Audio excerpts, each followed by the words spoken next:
Uroš Korun, danes še zadnja prijateljska tekma med temi pripravami, tukaj v Avstriji, na koncu poraz z 0:1.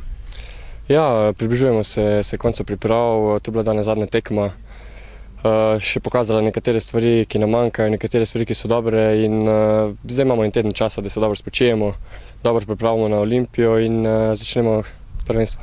V teh zadnjih tekmah predvsem realizacija je tista, ki še manjka.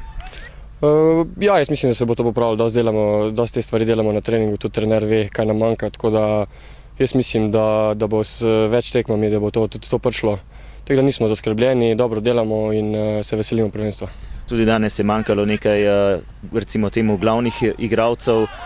Na koncu, kako bi rekli, koliko močni ste pred tem prvenstvom? Ja, težko je karkoli reči pred prvenstvom. Sicer poznamo vse ekipe, vsi se dobro poznamo, ampak lahko rečemo, da celotna liga je dosti spremenjena, dosti pomlajena in tako tudi mi. Tako da se bo pustimo presenetiti. Jaz mislim, da smo dobro pripravljeni in jaz mislim, da bomo z borbenostjo in s tekom in s tem nadoknadili in verjamem na dobro uvrstitev.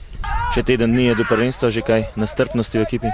Ja, sigurno, vsi že komaj čakamo prvenstvo, priprave so se dosti vlekle, dosti treningov je bilo, tako da dosti naporno in sigurno, zdaj malo se spočijemo in z nestrpnostjo čakamo Olimpijo. Prva beseda morda že v Olimpiji? Ja, oni so že v nekem tekmovalnem ritmu, tudi dosti tekem smo že zdaj videli, ko so odigrali, tako da oni so sigurno ciljajo na vrh z Mariborom in jaz mislim, da bo zanimiva tekma, da bo dober derbi in sigurno gremo na pozitivni rezultat. Najlepša hvala in srečno. Hvala.